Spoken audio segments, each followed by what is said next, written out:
Bismillah ar-Rahman ar-Rahim. Today we will continue talking about genus Mycobacteria. Now we will take the pathogenicity of Mycobacteria. The route of infection. If the route of infection with the Mycobacterium tuberculosis is through the inhalation, it will cause a pulmonary tuberculosis. Whereas, if the route of the infection is through ingestion, like in case of Mycobacterium bovis, it leads to cervical and mesenteric lymphadenitis. Now, the Mycobacterium tuberculosis in the pulmonary alveoli, it resists destruction by macrophage and multiply, forming a lesion, the primary lesion. This primary lesion is called the tubercle. Then, the infection is spread to regional lymph nodes, enter the circulation and reside the lungs. Tissue destruction in case of TB is a result or due to the cell-mediated immunity. The virulence factors of Mycobacterium tuberculosis: 1. The ability of this bacteria to survive inside a macrophage. This is due to the presence of a sulfur-containing glycolipids in the cell wall of this bacteria. This sulfur-containing glycolipids prevent the formation of phagolysosome. 2. The trihylose dimycolate, the court factor, which inhibits the migration of leukocyte and elicit the granuloma formation. Primary infection is an initial infection with Mycobacterium tuberculosis. First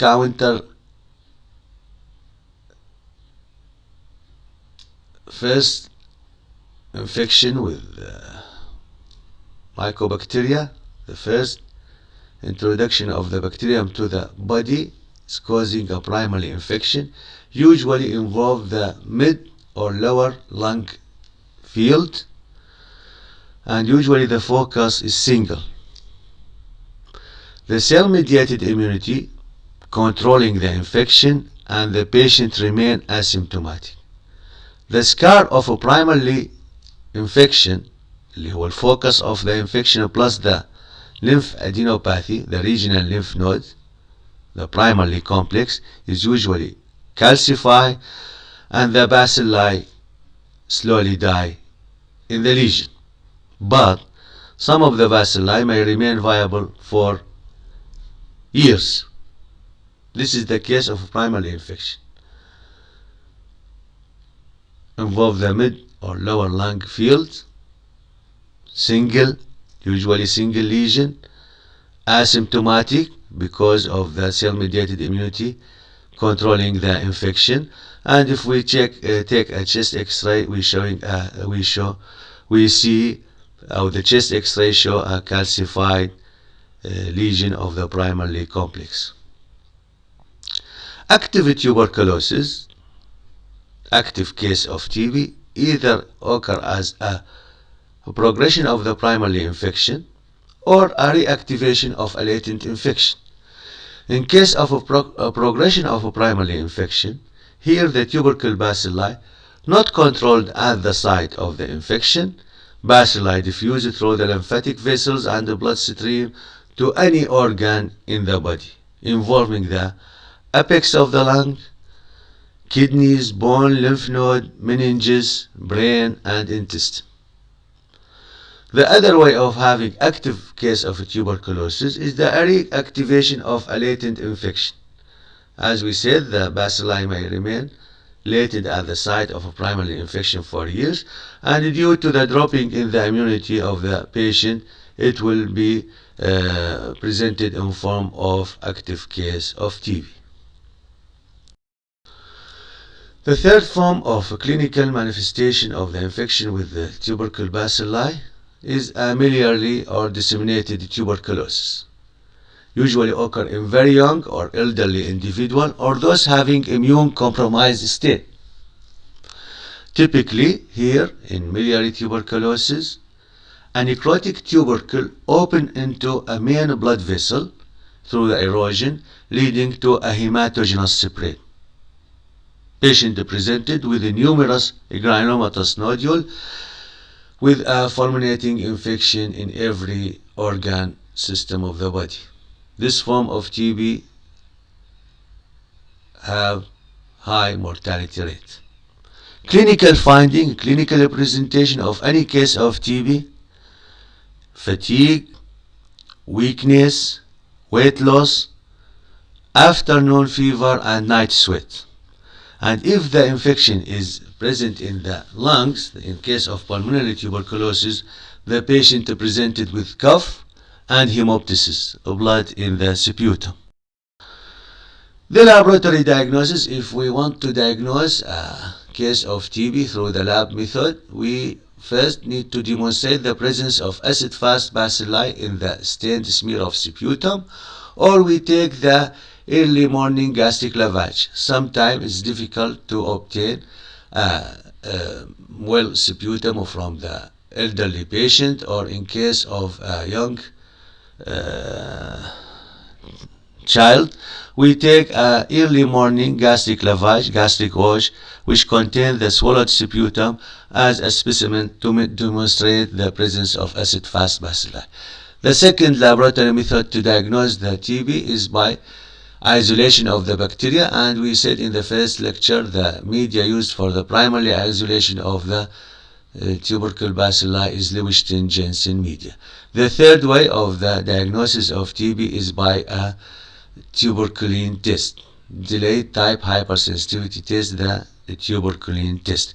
Tuberculin test is a delayed type hypersensitivity tuberculin, highly specific for a tubercle bacillus.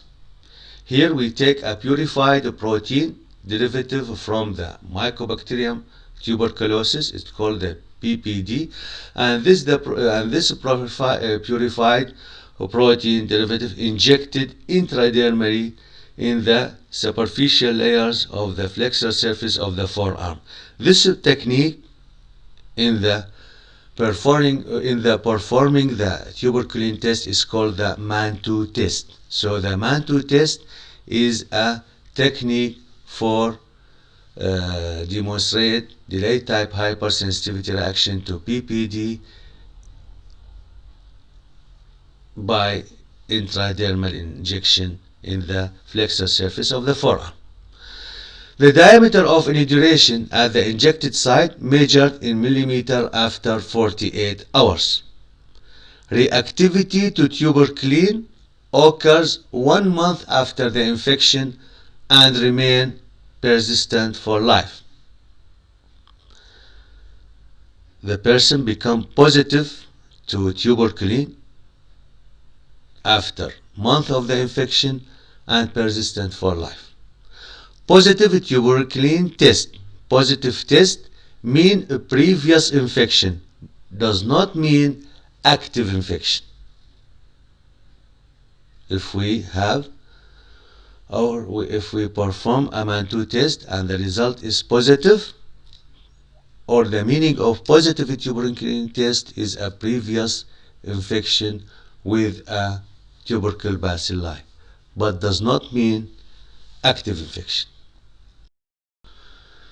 This is a slide showing the site of injection of the PPD in the flexor surface in the superficial surface of the skin intradermally, and the zone of the induration is measured in millimeter after 48 hours. This table represents the guideline of interpretation of Mantoux test. How we interpret Mantoux test when we consider a zone of induration positive or negative. In this table, if the zone of induration is 15 or more, it's positive. So the induration the anidulated area اللي هي thickened inflamed skin in millimeter. If it is more than or equal to 15, it's positive.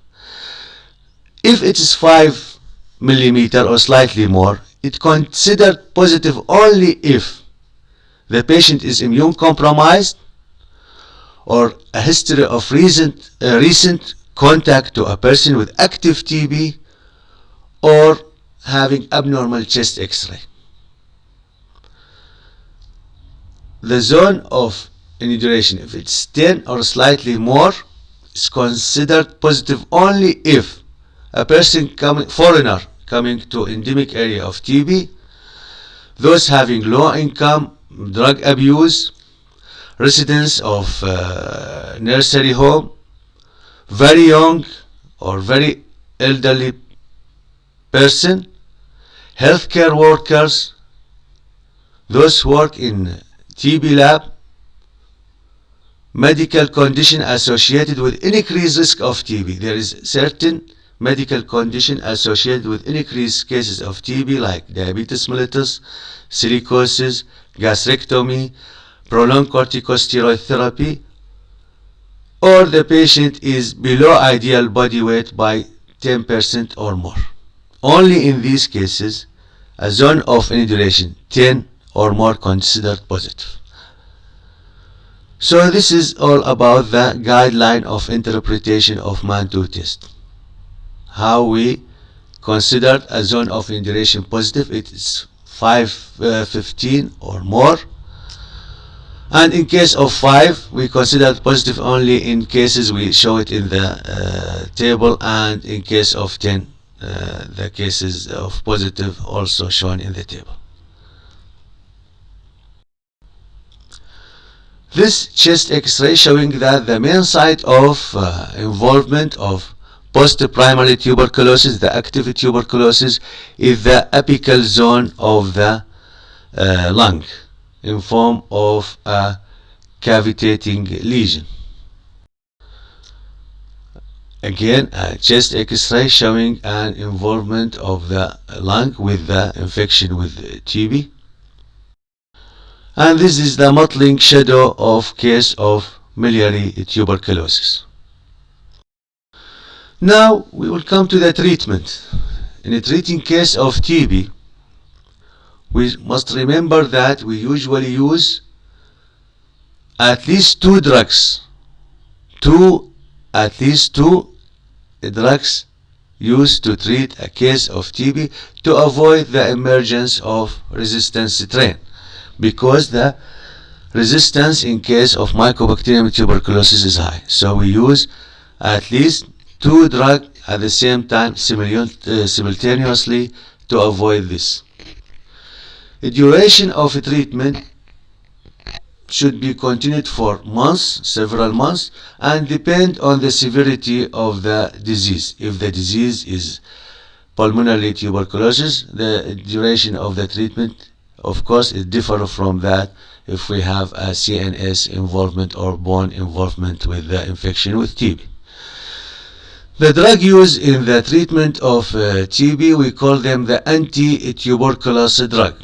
In case of anti-tuberculous drug, we have the first-line anti-tuberculous drug, the drugs that use at the first line in the treatment of TB. And this group, under this group, the first line anti-tuberculous drug, we have the ethambutol, pyrazinamide, isoniazid, INH, streptomycin, rifampicin. So if we ask about the first line anti-tuberculous drug, the answer it will be the INH, rifampicin, streptomycin, ethambutol, and pyrazinamide. If there is a resistance or no response to the treatment with the first line anti-tuberculous drug, certain mycobacteria is resistant to this drug, or certain patient develop resistance to this anti-tuberculous drug, we will shift to a second line used in the treatment of tuberculosis. We call it the second line anti-tuberculous drug. Under the second line anti-tuberculous drug, we have the capreomycin, cycloserine, ethionamide, furoguranols, kanamycin, PAS, rifabutine, and the viomycin. Capreomycin, cycloserine, ethionamide, furoguranols, kanamycin, PAS, rifabutine, and viomycin. This is about the treatment of tuberculosis in short. Control and prevention. We have a vaccine. It's a live attenuated vaccine derived from a bovine strain, namely Bacilli calmette anigurin, the BCG.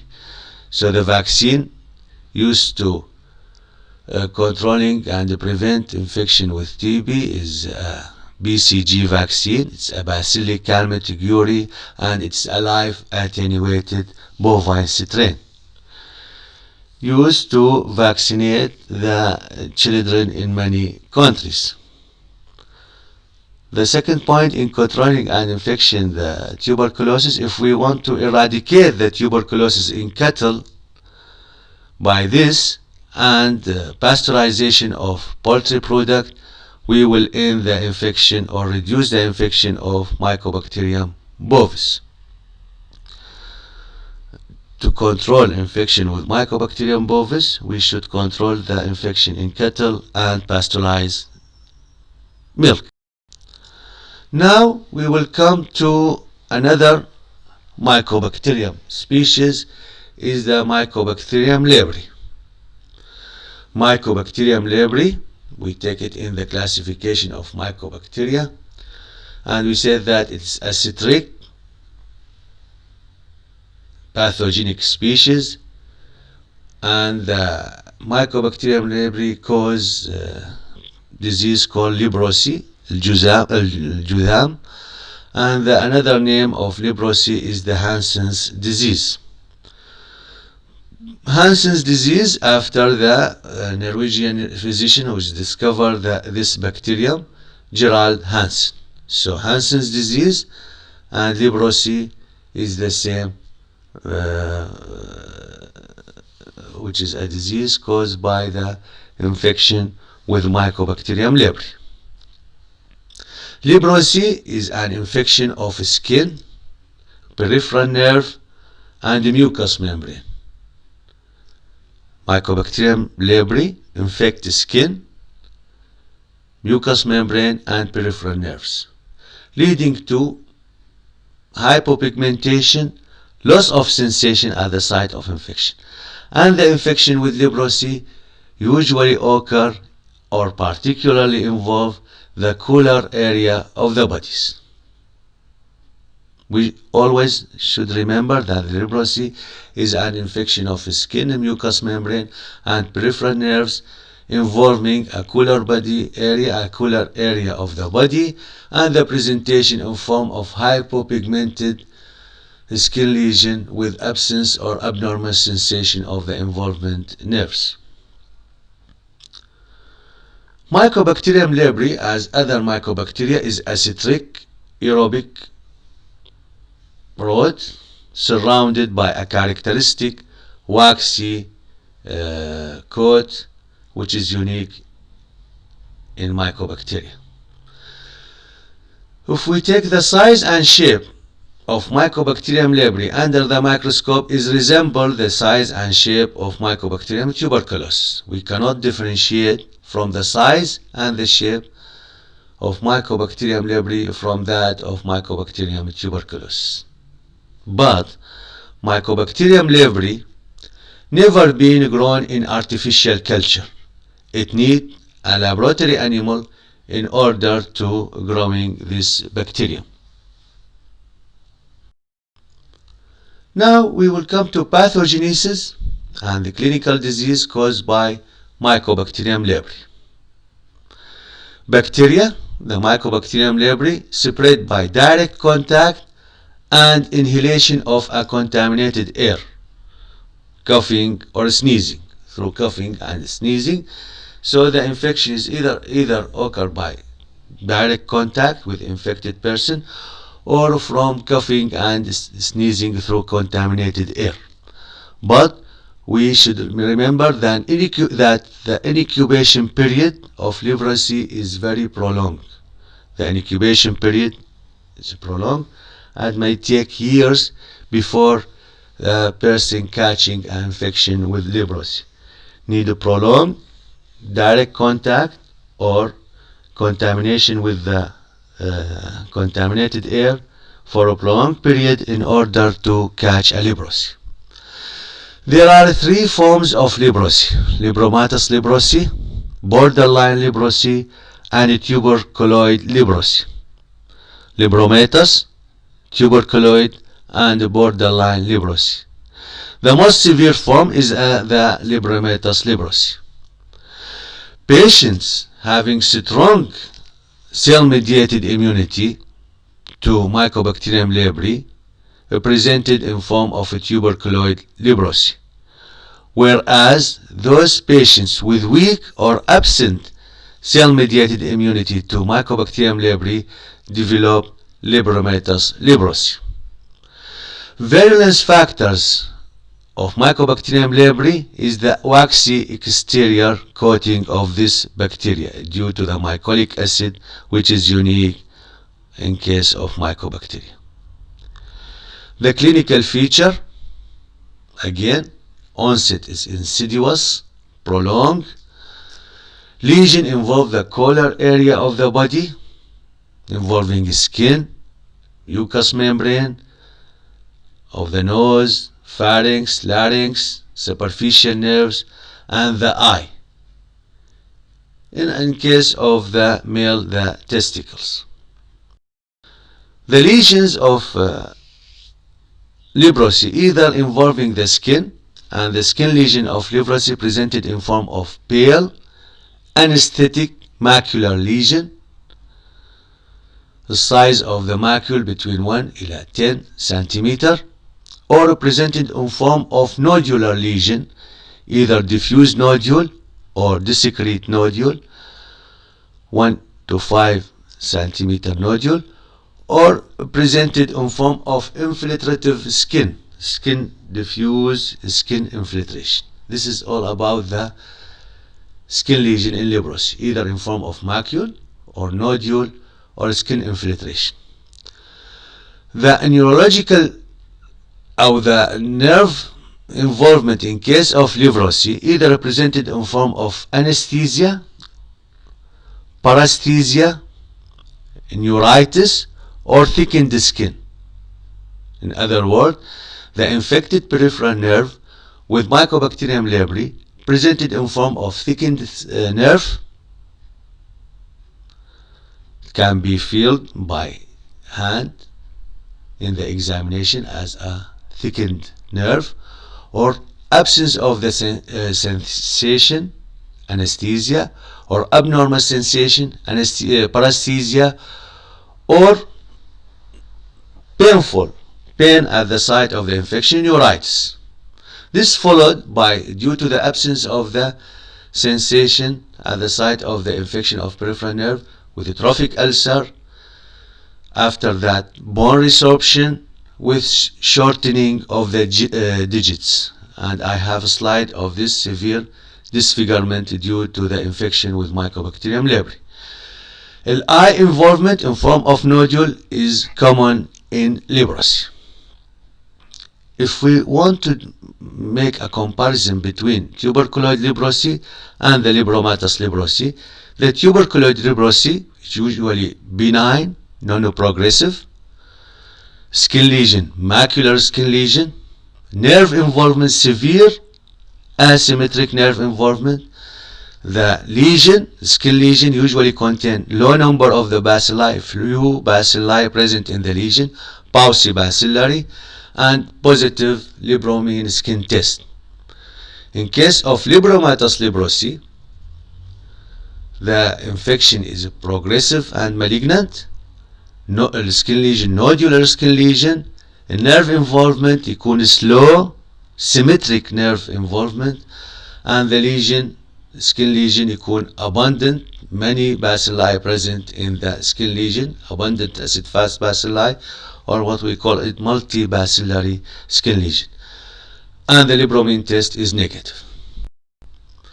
This picture of shorting or deformed digit due to the infection with Libromatus librosi and the trophic ulcer. Very ugly disfigurement due to the infection with Mycobacterium leprae. Again, we must remember that the eye is commonly involved with the infection with Mycobacterium leprae in form of nodular lesion in the eye. Now the diagnosis. The diagnosis of leprosy is through sign and symptom from the disfigurement, from the involvement of the skin and the nerve and the eye, or by doing scrubbing or biopsy from the lesion, revert characteristic histopathological lesion, and in case of Libromatus librosi, there is a large number of acid-fast bacilli, and this acid-fast bacilli aggregate in form of globular arrangement. This globular arrangement of acid-fast bacilli in case of Libromatus librosi in a stained smear is very characteristic feature of Mycobacterium leprae, and I have a slide of a globular arrangement of acid-fast bacilli, the Mycobacterium leprae, which is characteristic of this species. Libromin test is only positive in case of a tuberculoid leprosy and has a positive diagnostic value. Treatment: Dapsone, اللي هو diaminodiphenylsulfone, is very effective and used successfully for treatment leprosy for decades. But now there is an emergence of resistant strain of Mycobacterium leprae to this drug, so we use the multi-drug therapy in treating leprosy by using Dapsone plus rifampicin and clofazimine. Now, multi-drug therapy is used to treat all cases of leprosy to diminish the development of resistance genes. This slide showing the globular arrangement of acid-fast bacilli in case of Libromatus librosi. This globular arrangement is characteristic of Mycobacterium leprae. As a size and shape, the Mycobacterium leprae resemble Mycobacterium tuberculosis, but this globular arrangement is unique, is characteristic for Mycobacterium leprae. Now the prevention. The disease is not highly contagious. I will talk about the leprosy. Leprosy is not highly contagious and can be avoided by covering the face, hands, in the presence of infected individual. If we have an infected individual with leprosy, we can protect ourselves by covering the face with mask and hands with the gloves to avoid the direct contact, because one way of the way of the infection or catching the infection with the Mycobacterium leprae is through the direct contact or through the contaminated air. Disinfection of contaminated articles and hand washing is very important, and the availability of multi-drug therapy in recent years has lessened the worst symptom of leprosy. Modern antibiotics and new treatment regime are helping to keep the number of severely disfigured individual with leprosy to a minimum level. وأنا أشكركم على حسن الاستماع، وبهذا نكون أنهينا محاضرات المايكوبكتيريا. شكرا جزيلا.